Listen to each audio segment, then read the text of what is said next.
Entire team of Blessing Ready is proud to be associated with Anything Will Do, a non-profit organization working towards humanity. If you would like to be associated with Anything Will Do, please follow the link given in the description below. Namaste. Welcome to Blessing Ready with Commander Uncle.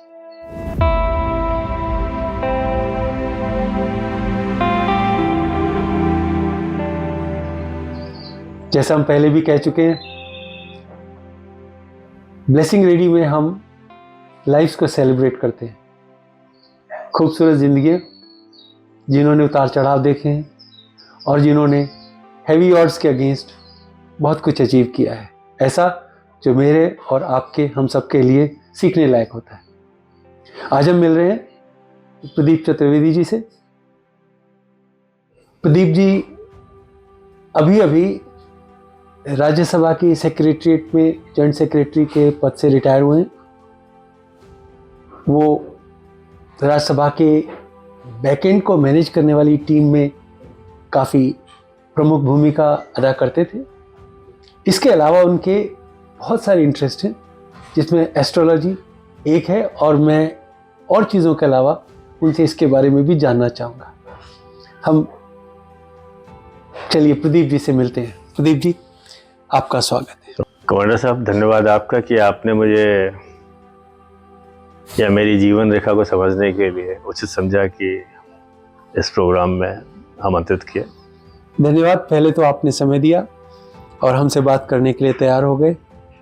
मैं चाहूँगा कि आप हमें अपने बारे में बचपन से कुछ बताएं। बचपन कैसा था? बचपन से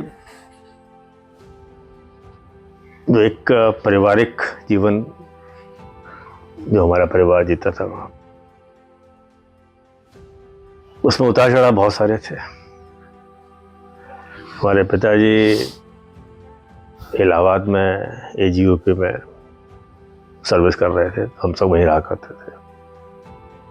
पैतृक निवास आगरा ज़िले के पास एक गांव है, जो आज के दिन में उस सरकार ने हेरिटेज विलेज के रूप में डिक्लेयर किया है, जो हवेली वाला गांव जाना जाता है। तो वहाँ हवेलियाँ बहुत हैं। मैं अक्सर कहता हूँ मजाक में अपने लोगों से कि मेरे पैतृक निवास आगरा ज़िले के पास और नंसार माँ का इलाका वो भिंड ज़िले में एक गांव है, और ये दोनों ही गांव अपने रवाइंस के बारे में फेमस है, जहाँ पर डाकुओं का जमघट रहा है। तो नंसार भी और दस्सार दोनों ही डाकुओं के इलाके के हैं। और आगरा ज़िले की जब बात करते हैं तो वो अपने मेंटल असाइलम के लिए फेमस है। तो ये कह सकते हैं कि हम लोग थोड़े से अपने आप में ही उग्र स्वभाव के हैं। चूँकि इलाहाबाद से रहा है तो इलाहाबाद पढ़ाई का दिन रहा है वहाँ पर। बचपन से वो देखा है कि उतार चढ़ाव जो परिवार के थे उनको देखते हुए, और पिताजी हमारे उन शख्सियत में से थे जिनको पढ़ाई लिखाई का बहुत शौक था।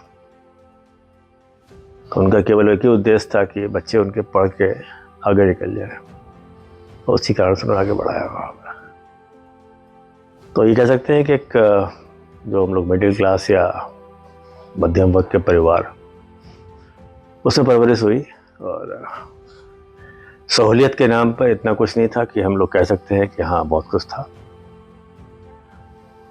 पर सबसे जो चीज़ थी वो संस्कार थे और काम करने की क्षमता और जुझारू रूप। बचपन से सिखाया गया है कि हार नहीं मानना। तो अक्सर आजकल एक कहानी के रूप में लोगों को बताता हूँ, कहीं मौका लगेगा फिर बताऊँगा इस कहानी के बारे में। थोड़ा सा बताइए।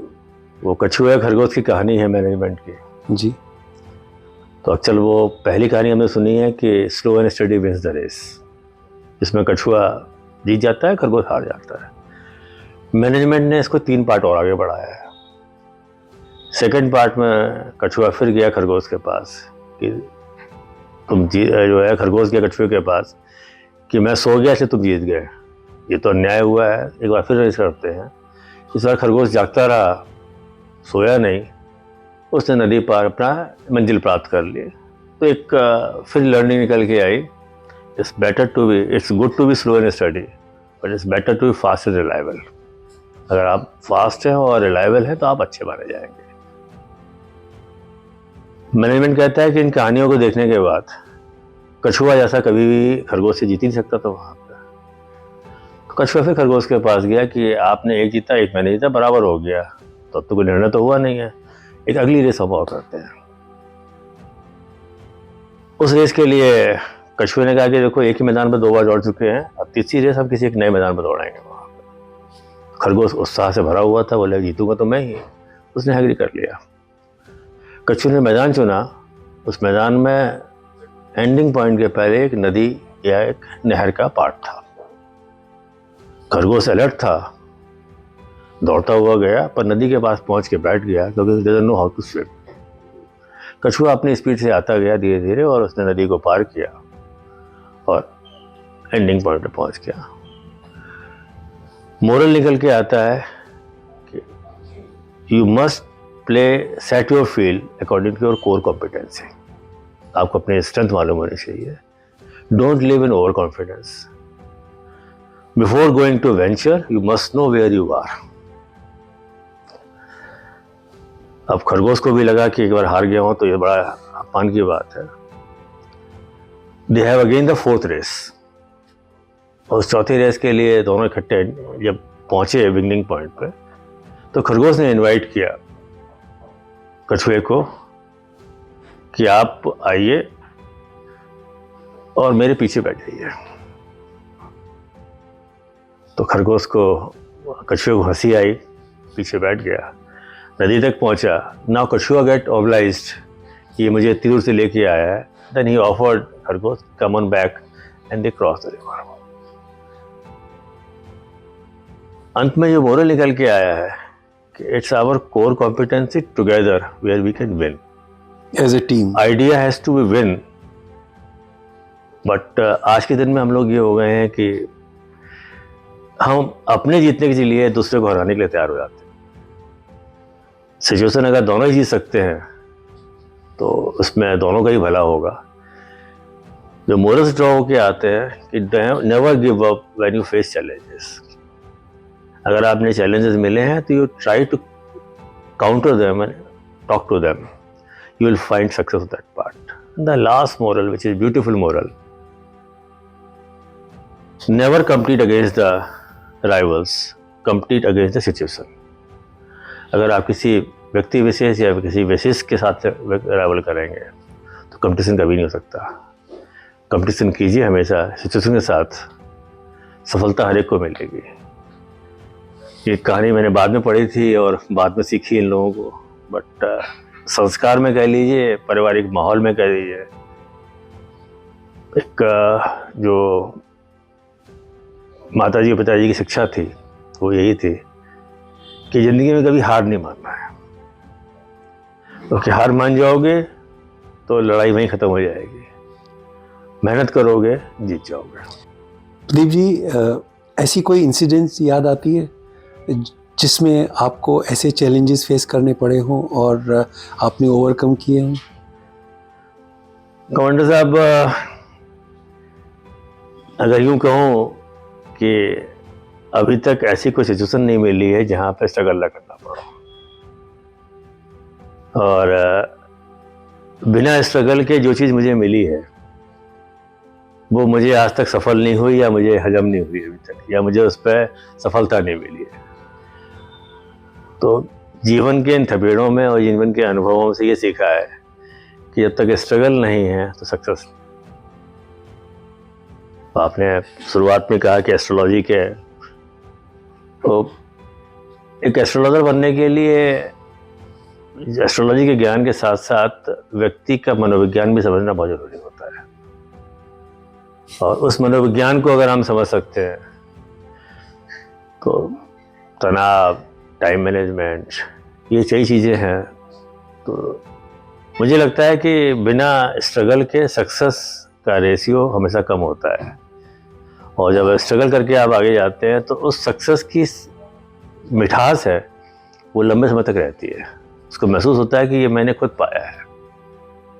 प्रदीप जी, एस्ट्रोलॉजी कैसे हुई आपकी ज़िंदगी में? उसके बाद आने से पहले अभी आप पहले पूछ रहे थे वहाँ जी हाँ। कि सफलता के लिए मेरी पढ़ाई और दोनों में एस्ट्रोलॉजी में संबंध एक है वहाँ पर, जो कि इसका मुझे बाद में मालूम पड़ा कि कारण क्या थे वहाँ पर। जब क्लास 10th का बोर्ड हमने एग्ज़ाम दिया तो हम लोग कुल 40 स्टूडेंट थे।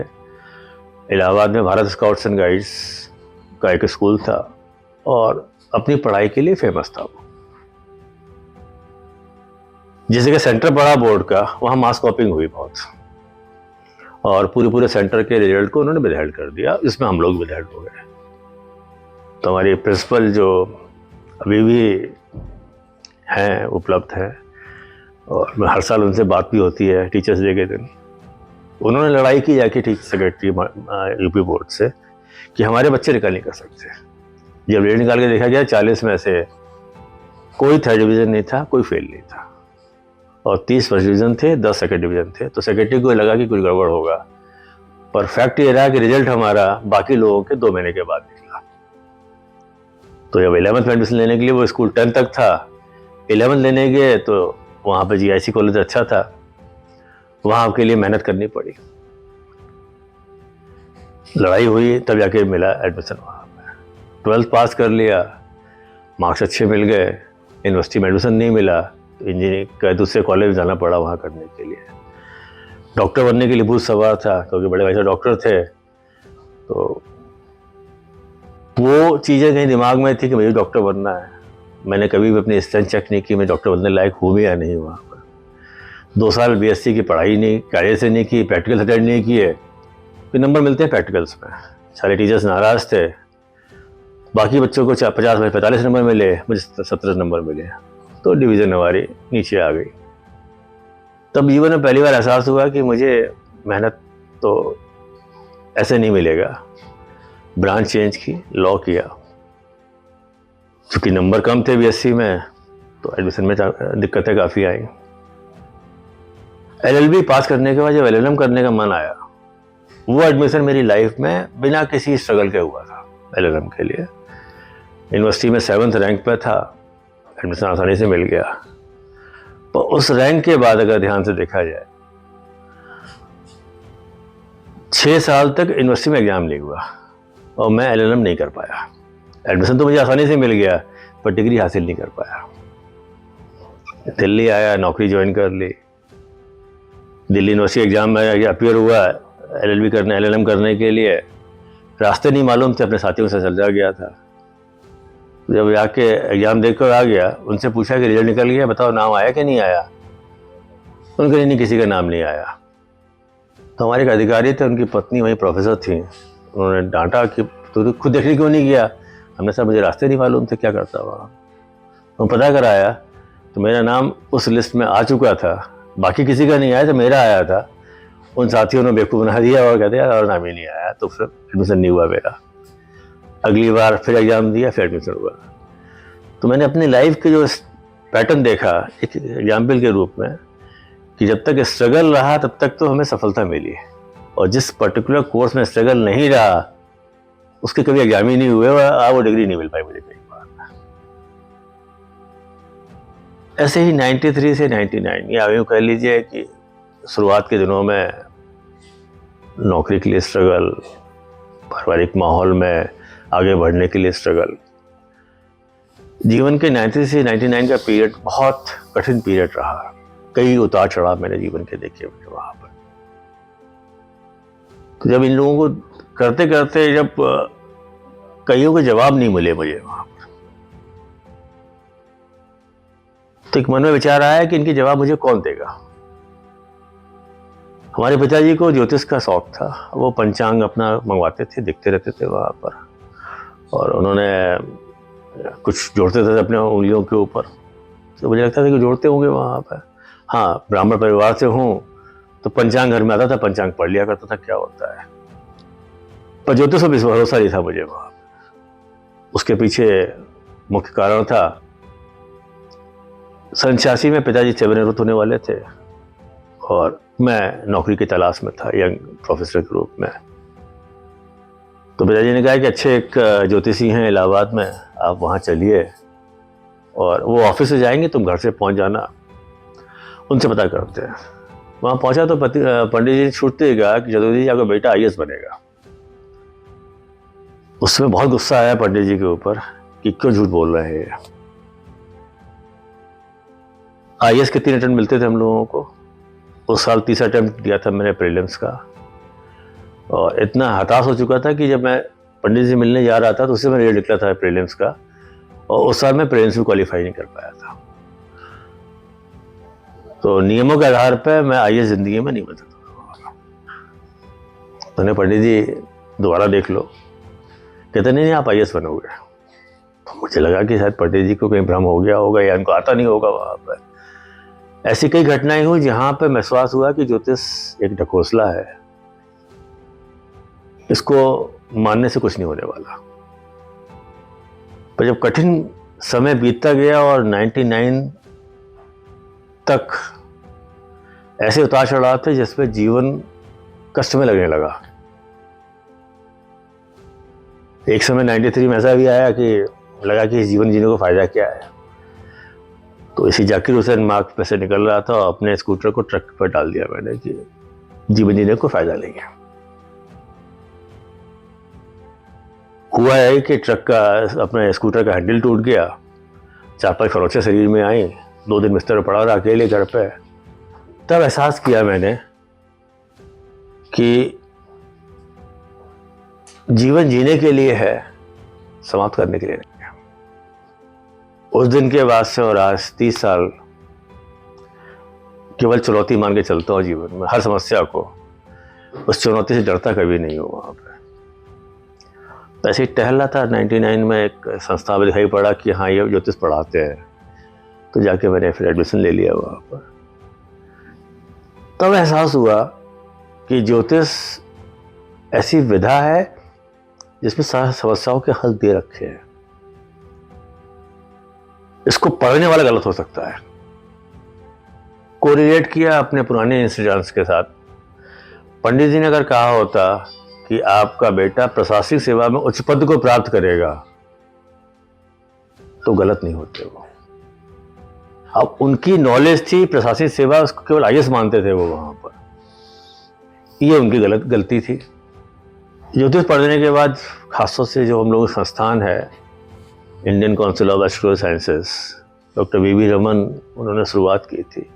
उनका उद्देश्य केवल यह था कि ज्योतिष का प्रचार प्रसार किया जाए, लोगों को तक पहुंचा जाए, जो लोग हम तक नहीं आ सकते हम उन तक पहुंच जाए, और उन लोगों को ज्योतिष के बारे में ज्ञान वो दें जो एक्चुअल में होना चाहिए। अक्सर ज्योतिष को लोग मानते हैं भविष्य बताने वाली विद्या, जो कि एक मिथ्या है, एक भ्रांति है। अक्सर में देखा जाए तो ज्योतिष भविष्य वक्ता नहीं है। ज्योतिष आपको ये सिखाती है कि आप अपने जीवन को उत्तम स्वरूप कैसे जी सकते हैं, क्वालिटी ऑफ लाइफ जीने के लिए आपके पास क्या माध्यम उपलब्ध है, वो कैसे जी जा सके। अगर मुझे मालूम है कि मेरे जीवन में कोई भी कार्य बिना स्ट्रगल के नहीं होगा, तो ये मानसिक रूप से मैं तैयार हो जाऊंगा। जब भी स्ट्रगल आएगा तो मैं बेचैन नहीं होऊंगा, मुझे मालूम है कि इस स्ट्रगल के बाद सफलता सामने है। अक्सर हम हार जाते हैं फ्रस्ट्रेशन में या बेचैनी से जाके। कमांडर साहब, आपकी तरह एक फौज का भी एक एग्जाम्पल है। एक सैनिक छुट्टियों में गांव में आया हुआ था, दाढ़ी बनवा रहा था, तो नाई ने उस तरह लगाया तो उसके गले पे हाँ लगा, तो चिल्लाया उई माँ, मार डाला। तो नाई ने मजाक में कहा कैसा सब फौजी है, एक चोट से डर गया। तो उसने नाई को रोका, तौलिया फेंका, और गांव में भाला पड़ा हुआ था, उसने भाला उठाया और अपने पैर पे जोर से मारा। भाला आर पार हो गया पैर के, उसके मुंह से एक आवाज़ नहीं आई। बोला बेटा फौजी ये होता है कि मुझे मालूम होता है कि वहाँ पर हथियार से वार हो सकता है, तो हमारा मानसिक रूप से हम तैयार रहते हैं। यहाँ मैं तैयार नहीं था, तुमने चाकू मारा इसलिए आवाज़ निकली उई माँ।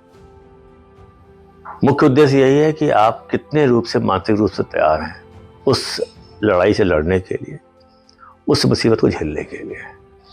सफलता वहीं पर है और कहीं नहीं है। प्रदीप जी, एक सवाल मेरे दिमाग में हमेशा से रहता है। हम प्लैनेट्स की पोजीशन के बेस पे ज्योतिष की गणना करते हैं जी। लेकिन जिस जमाने से हमारे पंचांग वगैरह बने हैं उस समय ऐसे कुछ इंस्ट्रूमेंट्स नहीं थे जिससे ये कैलकुलेट किया जा सके कि कौन से प्लैनेट की पोजीशन कौन सी है। तो किस तरीके से करते थे हम लोग? ज्योतिष शास्त्र में 3 स्कंद, 3 खंड फेमस हैं, होरा, संहिता और सिद्धांत।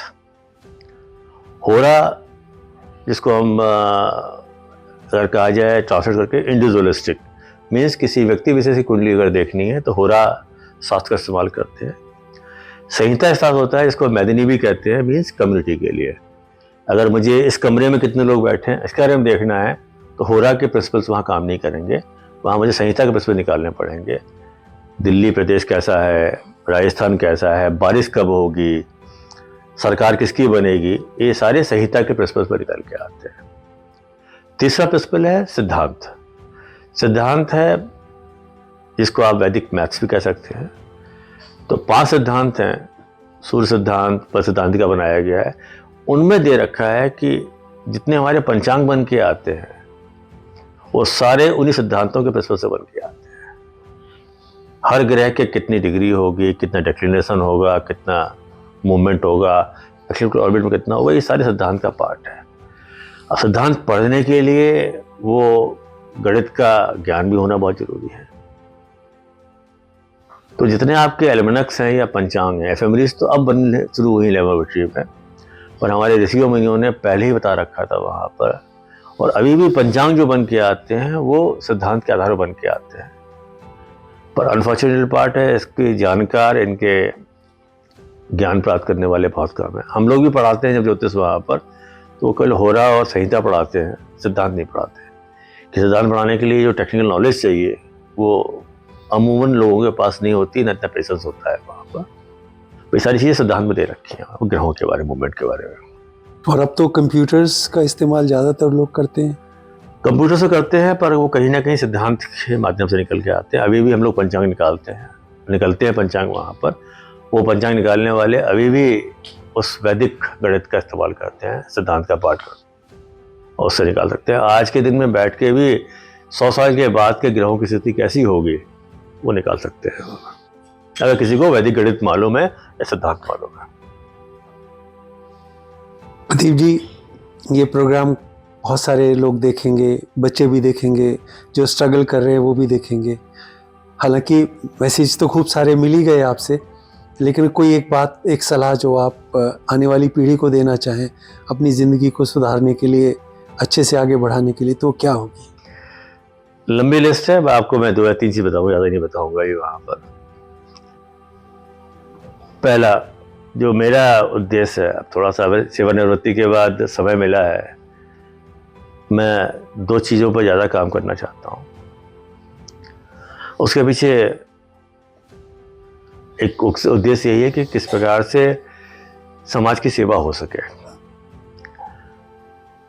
एक बार हम लोगों ने कोशिश की थी 2008 या 9 में बच्चों को काउंसिल करने के लिए कि कौन सा विषय उसके लिए ज़्यादा उचित हो सकता है। हिंदुस्तान टाइम्स ने उसको पब्लिश कर दिया था पेपर में और काफ़ी न्यूज़ में चर्चा में रहा।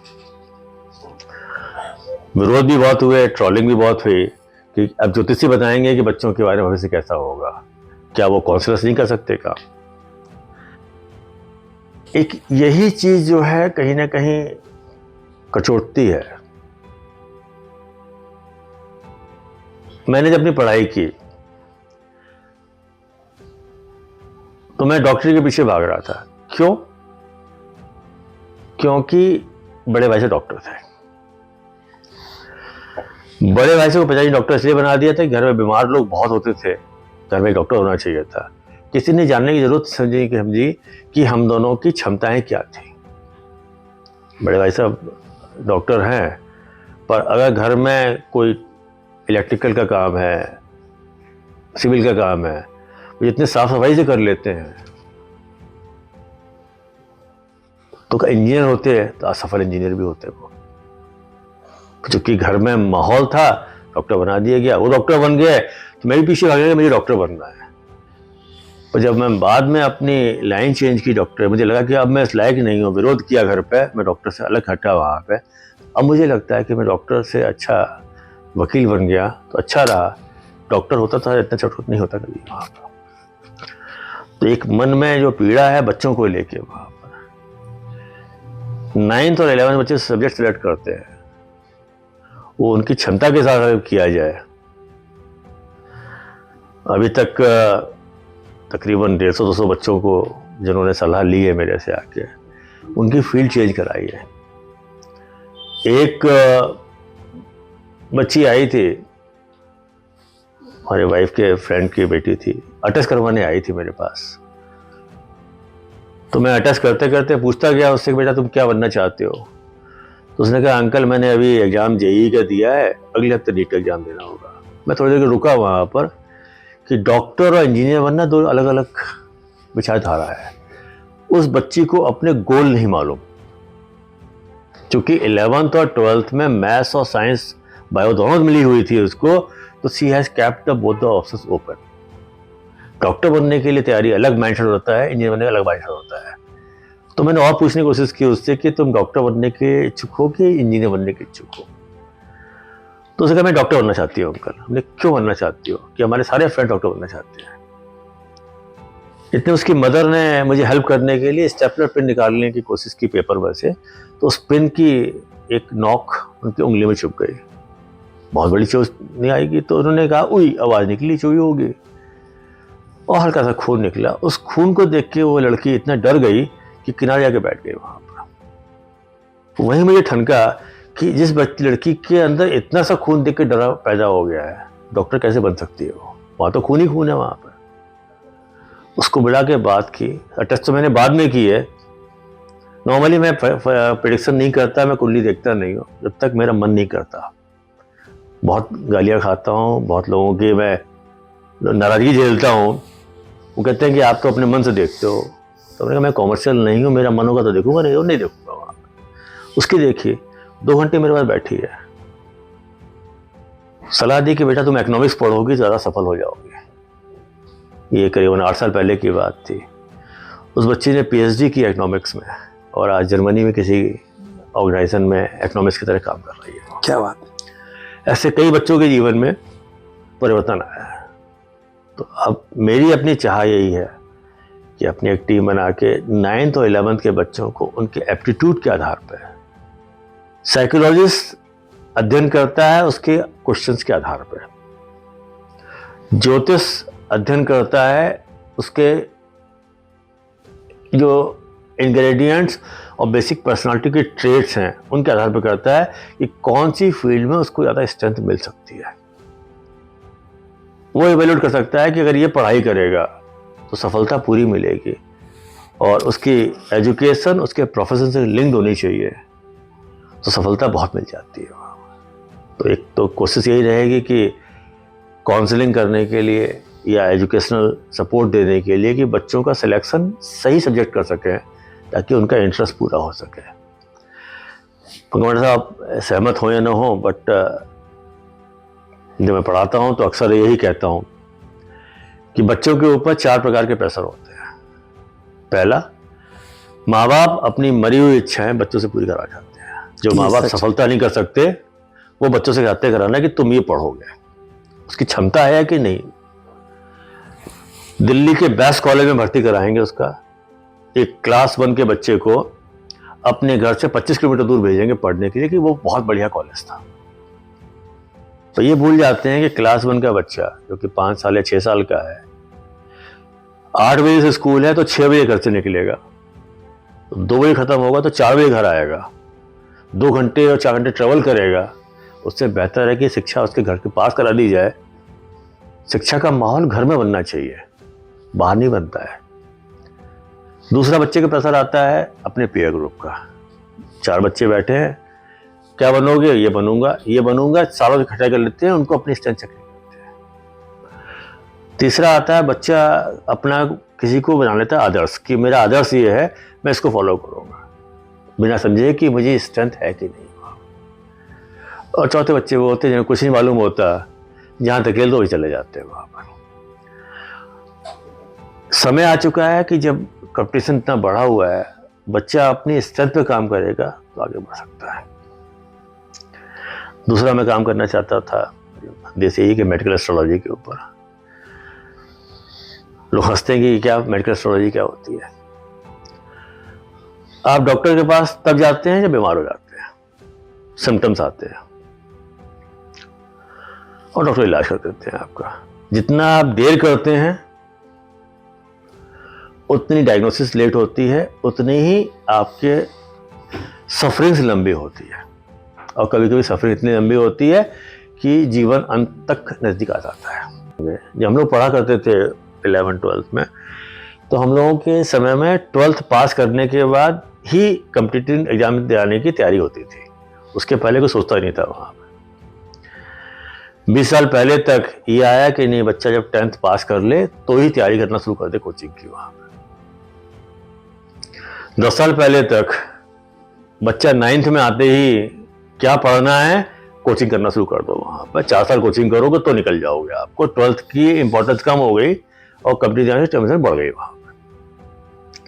अब ये हालत हो गई, क्लास 6 में बच्चा आता है तो ही भेजना शुरू कर देते कोचिंग में कि आप कोचिंग करो, 6 साल के बाद क्या बनना है आपको। तो कहीं ऐसा ना हो कि 20 साल के बाद बच्चा गर्भ में आते ही तैयार करना शुरू कर दे इसको क्या बनाना है। बच्चे को पूछेंगे भी नहीं इसको क्या पढ़ाई करानी, कोचिंग शुरू कर दो अभी यहाँ पे। तो माँ कोचिंग करना शुरू कर दे, बच्चा गर्भ में पढ़ लेगा, अभिमन्यु बन जाएगा वहाँ। तो अगर यही पता चलती रही तो हम अननेसेसरी उस बच्चे का बचपन छीन रहे हैं, उसकी खुशियाँ छीन रहे हैं, और उसकी प्रगति में कहीं ना कहीं बाधा बन के आ रहे हैं। तो क्या हम अपने कॉम्पिटिटिव वर्ल्ड में इतना ज़्यादा खो चुके हैं कि हम बच्चों को आगे ना बढ़ा सके वहाँ पर। तो एक बहुत ज़रूरी है कि बच्चों को मानसिक संतुलन बनाने के लिए उसकी रुचि किस सब्जेक्ट पे है। अगर तेंदुलकर के पिताजी ने उसको मारपीट के डॉक्टर बना दिया होता तो वो तेंदुलकर नहीं बनता। वो लता मंगेशकर जी को संगीत नहीं सिखाया होता तो आज लता दीदी नहीं बन के आती। मैं भी एक कॉलेज था, वहाँ पर गया हुआ था कुछ साल पहले। तो वहाँ के डायरेक्टर साहब थोड़ा सा आउटवर्ड थे, आउट स्पोकन थे, तो अपना ज्ञान हमको दे रहे थे। तो मैं सुनता रहा वहाँ पर। मैंने एक चीज़ पूछी वहाँ पर कि आप जितने टीचर्स यहाँ बैठे हैं, आप में से कितने टीचर्स बाय डिफ़ॉल्ट है और बाय चॉइस है। केवल 2 ने उठाया कि मैं बाय चॉइस टीचर बन के आया हूँ, बाकी सारे बाय डिफ़ॉल्ट थे, इंक्लूडिंग डायरेक्टर। वो कॉर्पोरेट सेक्टर छोड़ के आए थे क्योंकि वहाँ नौकरी पसंद नहीं आ रही थी, इसलिए यहाँ डायरेक्टर बन गया एकेडमिक इंस्टीट्यूशन में आके। सबसे बड़ा दुर्भाग्य यही है कि हम में से कोई भी पेरेंट अपने बच्चे को टीचिंग नहीं कराना चाहता। टीचर बनाने के लिए कोई इच्छुक नहीं है। डॉक्टर बनवा देगा, इंजीनियर बना देगा, सीए बना देगा, सीएस बना देगा, पर ये भूल जाते हैं इन सबको पढ़ाई कराने के लिए टीचर की जरूरत होती है। और हम में से कोई भी अपने बच्चे को टीचर नहीं बनाना चाहता। जिस प्रोफेशन की रिक्वायरमेंट सबसे ज़्यादा है उस प्रोफेशन को कोई बाय चॉइस सिलेक्ट नहीं करता। कमांडर साहब, अगर आप भी अपने पन्ने पलटे हैं पुराने, जब आपने क्लास 1 से लेके पढ़ाई की होगी, आपके जहन में और आपके याददाश्त में केवल 2 या 3 टीचर आते होंगे जिनसे आप बहुत प्यार करते होंगे। क्यों? क्योंकि वो टीचर बाय चॉइस वाले थे, उन्होंने अपना एक्स्ट्रा दिया था आपको वहाँ पर, इसीलिए आप पहचानते हैं। जो बाय डिफ़ॉल्ट वाले आते हैं उनको कोई नहीं पाए, वो अपना कोर्स पूरा करके चले जाते हैं वहाँ पर। तो कहीं ना कहीं इस समय हमें अब ज़रूरत है, पेरेंट्स को भी ज़रूरत है सोचने की वहाँ पर कि अपने बच्चों को टीचिंग लाइन में जब तक आप नहीं डालोगे, हो सकता है इसकी आमदनी कम हो, पैसे अच्छे नहीं हो उतने वहाँ पर रिस्पेक्ट अभी भी टीचर्स की उतनी है जितनी पहले होती थी। तक गुरु शिष्य परंपरा को जो लोग मानते आए हैं, वैदिक संस्कृति या भारत सरकार ने इंडियन नॉलेज सिस्टम चालू किया है, उसका परिवेश केवल यही है कि हर व्यक्ति चाहे तो गुरु शिष्य परंपरा में जाए, अपने शिक्षकों की उम्र किसी भी शिक्षक की क्या हो उसको वो सम्मान दे। क्योंकि अगर आपने ब्राह्मणों के लिए कहते हैं योगोपवीत पहनना जरूरी होता है, जबकि वैदिक शास्त्र कहता है कि हर पुरुष को योगोपवीत पहनना जरूरी होता है, क्योंकि संस्कार एक है, इस संस्कार की इंपॉर्टेंस है। इस योगोपवीत में 3 धागे होते हैं। 3 धागे आपके 3 ऋणों को करते हैं, गुरु ऋण, ऋषि ऋण और पितृ ऋण। पितृ ऋण में से आप जिस वंश में पैदा हुए हैं उसके ऋण, गुरु जिसने शिक्षा दी है उसके, और ऋषि मीन्स जो आपके पूर्वज थे या आपके देवगण, उनकी आपने ऋण आपको चुकाने हैं। विवाह के पश्चात वो धागे 3 की जगह 6 हो जाते हैं, क्योंकि हिंदू पद्धति में विवाह एक संस्था है, तो पत्नी के भी 3 धागे आपके पास आ जाते हैं। तो आपको अपने 3 ऋण और पत्नी के 3 ऋण, तीनों ही आपको धारण करने हैं। ये आपको हमेशा याद दिलाते हैं कि ये 6 ऋण आपके पास हैं, ये 3 ऋण दोनों इनका आपको चुकाना है। तो जब तक आप गुरु और शिष्य को परंपरा लेके नहीं आएंगे तो आप शिक्षा की तरफ आगे नहीं बढ़ सकते। तो ऐसी कई चीजें हैं जो कि जिसको हम ढकोसला मानते हैं, बट हकीकत में बताया जाए तो वो कहीं ना कहीं जातक के या व्यक्ति के जीवन के जीने की पद्धति है, एक विद्या है जिसको सीखना चाहिए। वहां पर मुहूर्त संस्कार कहते हैं, 16 मुहूर्त हैं, 16 मुहूर्त हैं। ये 16 मुहूर्त आपके अंदर जब ट्रांसफॉर्मेशन हो रहा होता है, एक कवच दिया जाता है आपको। पहला मुहूर्त होता है 3 प्रीनेटल हैं, 6 weeks to 8 weeks of pregnancy, 6 month at the time of birth. अगर आप ध्यान से देखिए बायोलॉजिकल साइंस को, जाइगोट बनने के बाद, फर्टिलाइजेशन के बाद, और जब तक जाइगोट नहीं बन जाता, एक एम्ब्रियो बन के क्रिएट होता है, उसके अंदर कुछ नहीं होता। 6 से 8 हफ्ते के बाद बॉडी ऑर्गन्स बनने शुरू होते हैं, पहला चेंज। तो उन्होंने पहला संस्कार रखा कि आप यहाँ पर पूजा पाठ कराइए, उसको कवचों से, मंत्रों से कवच पहनाइए, ताकि बॉडी ऑर्गन्स सही ग्रोथ होके आए वहाँ पर। 8 हफ्ते के बाद से 6 महीने तक बॉडी ऑर्गन डेवलप होते हैं, उस व्यक्ति बच्चे के अंदर जान नहीं होती है। फर्स्ट टाइम जान आती है 6 से 7वें महीने में। सेकंड संस्कार, अब उसके अंदर जान आ रही है, लाइफ आ रही है, तो उसको आप एक कवच पहना दीजिए। Third, the time of birth, placenta काटा जाता है, it was depending upon the mother to feed. बाहर निकलने के बाद प्लेसेंटा कटते ही मदर से डिटैच होता है, इंडिपेंडेंट वर्ल्ड में आना है उसको, then he has to have that संस्कार कि आप उसको फिर कवच से बांधिए ताकि वो अपने जीवन को जी सके। ऐसे ही पोस्टनेटल हैं 5, फिर एजुकेशनल के हैं 6, सब मिला के 15वां संस्कार है विवाह का। 9 मंथ्स ऑफ प्रेगनेंसी, डे 1 से टिल 18th ईयर। पहले शादी 18 साल हो जाती थी वहां पर, इन 18 में 15 संस्कार पूरे हो जाते हैं। 18 में साइकोलॉजी कहती है यू बिकम नाउ एडल्ट। तो जब तक एडल्ट नहीं हुए, एस्ट्रोलॉजी ने भी आपको संस्कार देकर कवच पैदा किया। उसके बाद छोड़ दिया कि अपनी जिंदगी जी लो आप, यू डोंट नीड एनी कवच, यू मेक योर ओन कवच एंड सर्वाइव। अंतिम संस्कार मृत्यु संस्कार है, बोले अब तुम शरीर छोड़ रहे हो तो ना यू नीड ए कवच अगेन। तो आप इनकी अगर लाइफ पाथ देखें, हम संस्कार को ढकोसला मानने लगे, हम इस संस्कार को ये मानने लगे हैं कि केवल एक पंडितों को लूटने की व्यवस्था है। ये नहीं है, ये आपको कहीं ना कहीं एक प्रोटेक्शन देके जाता है कि जब आप जीवन में ट्रांसफॉर्म कर रहे हैं तो किस प्रकार से चीज़ों को चेंज करें अपने आप को। तो प्रदीप जी, आपसे इतना कुछ सीखने को है, शायद एक सेशन में नहीं हो पाएगा जी, तो हम लोगों को शायद जल्दी फिर से मिलेंगे और इन डेप्थ आपसे इन चीज़ों की जानकारी ज़रूर लेंगे। लेकिन आपने जो मैसेज दिए हैं ख़ासतौर से पेरेंट्स को अपने बच्चों के लिए, वो आज की परिप्रेक्ष्य में बहुत ही रेलेवेंट हैं और मुझे लगता है कि इससे काफ़ी गाइडेंस मिलने वाली है। भक्ति के लिए, स्पिरिचुअलिज्म के लिए मेरा अपना मानना है, हम जब मंदिर जाते हैं या हम किसी पूजा पाठ में जाते हैं, कितनी देर वहाँ बैठते हैं और कितनी देर भगवान के साथ होते हैं। तो मुझे लगता है कि अगर अपने 10 सेकंड ही भगवान के पास समर्पण की भावना से बैठ गए तो यही उसके लिए काफ़ी है। वो आपके दिखावा, चढ़ावा और वहाँ उपस्थिति को ज़्यादा उससे फ़र्क नहीं पड़ने वाला।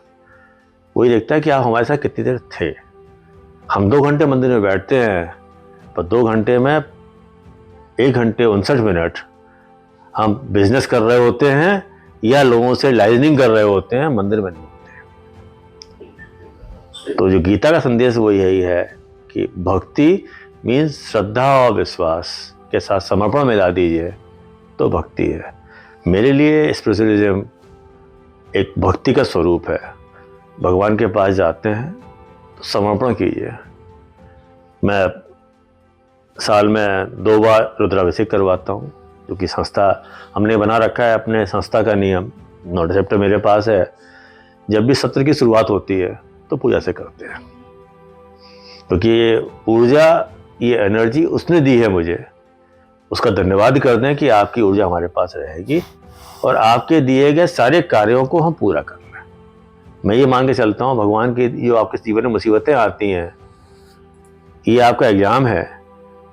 एग्जामिनर भगवान है, पेपर उसी ने सेट किया है, पेपर दिया है, आप एग्ज़ाम में अपेयर होइए, रिजल्ट लिख के आइए, रिजल्ट वही बनाएगा आपके लिए।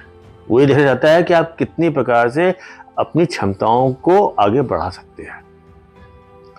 तो एक बहुत ज़रूरी है कि श्रद्धा और विश्वास बिना भक्ति के, बिना समर्पण के भक्ति नहीं बन सकती। नहीं हो सकती। और अगर स्पिरिचुअलिज्म बनना है तो आपको अपने आप को उसके प्रति समर्पित करना पड़ेगा। कितना आप उसके प्रति आपकी आस्था है, कितना समर्पण है।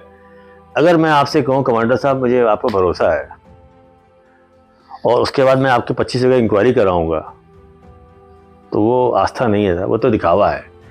भगवान पे अगर है, दूसरा सारा बनाया हुआ उसका खेल है, अंतिम शक्ति उसी के पास है। कैसे करता है, क्या करता है। तो डेली पूजा पाठ करना, जिसमें आप उसके साथ 1 मिनट के लिए भी ना रहें, उससे बेहतर है आप 10 सेकंड आंख बंद कर लीजिए। और दूसरा भी आपको अगले कभी सत्र मौका लगे करेंगे वहां पर। अक्सर हम लोगों से पूछते हैं कि आप लोग उपाय क्यों नहीं बताते।